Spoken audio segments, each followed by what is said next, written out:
Everyone. तो आज हम सॉल्व करेंगे question number 7 applications of trigonometry के। इस टाइप के क्वेश्चन को सॉल्व करने से पहले क्वेश्चन को अच्छे से डिकोड करके हमें पहले डायग्राम बनाना है।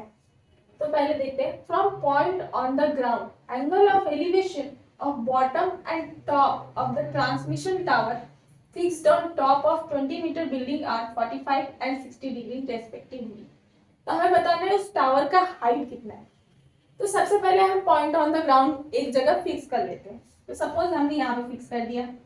फिर एंगल ऑफ एलिवेशन के बारे में बताया गया है एक टावर के बारे में जो एक बिल्डिंग के ऊपर है। तो सबसे पहले हम बिल्डिंग बनाएंगे। ये है ग्राउंड, ये है बिल्डिंग। बिल्डिंग के ऊपर है एक टावर, ठीक है। बिल्डिंग का हाइट दिया हुआ है fixed on top of 20 metre building. इस बिल्डिंग का हाइट है 20 मीटर, ठीक है। और एंगल ऑफ एलिवेशन टावर के टॉप के लिए एक एंगल ऑफ एलिवेशन है और टावर के बॉटम के लिए एक एंगल ऑफ एलिवेशन दिया हुआ है। तो हमें पता करना है उस टावर का हाइट कितना है, इस टावर का हाइट कितना है। तो angle of elevation of bottom and top of the transmission tower is 45 and 60 degree respectively. तो बॉटम के लिए 45 डिग्री है और टॉप के लिए 60 डिग्री है, क्योंकि यहाँ पर रेस्पेक्टिवली वर्ड दिया हुआ है। तो बॉटम के लिए हम, ये है टावर का बॉटम, तो यहाँ पे हो जाएगा 45 डिग्री और ये टोटल एंगल हो जाएगा 60 डिग्री, क्योंकि ये है top of the tower. Angle of elevation horizontal line और लाइन ऑफ साइट के बीच में होता है हमेशा। ये होगा 45 डिग्री और ये होगा 60 डिग्री।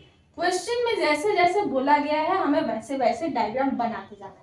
तो हमने अब पूरा डायग्राम बना लिया। अब हमें क्वेश्चन में बोला है कि इस टावर का हाइट बताओ। तो हम इस क्वेश्चन के लिए इसको x पकड़ लेंगे। tan 45 का वैल्यू तो हमें पता ही रहता है। tan 45 का वैल्यू होता है 1। दैट मीन्स इसका जो बेस है और इसका जो परपेंडिकुलर है दोनों का वैल्यू सेम रहेगा। यहाँ पे जो 20 मीटर है ये भी 20 मीटर होगा, क्योंकि 45 डिग्री यहाँ पर इस एंगल को बोला गया है। इस छोटे वाले ट्रायंगल में जो एंगल बन रहा है वो है 45 डिग्री। तो ये हो जाएगा 20 मीटर और ये हो जाएगा 20 मीटर। तो tan 60 का वैल्यू यहाँ से क्या हो जाएगा, tan 60 का वैल्यू होता है √3 और यहाँ पे परपेंडिकुलर बाय बेस ये पूरा एंगल tan 60 है। तो ये हो जाएगा, ये पूरा हाइट tan 60 का परपेंडिकुलर हो जाएगा, which is equals to 20 plus x divided by base कितना है अभी निकाला हमने 20 इक्वल्स टू √3।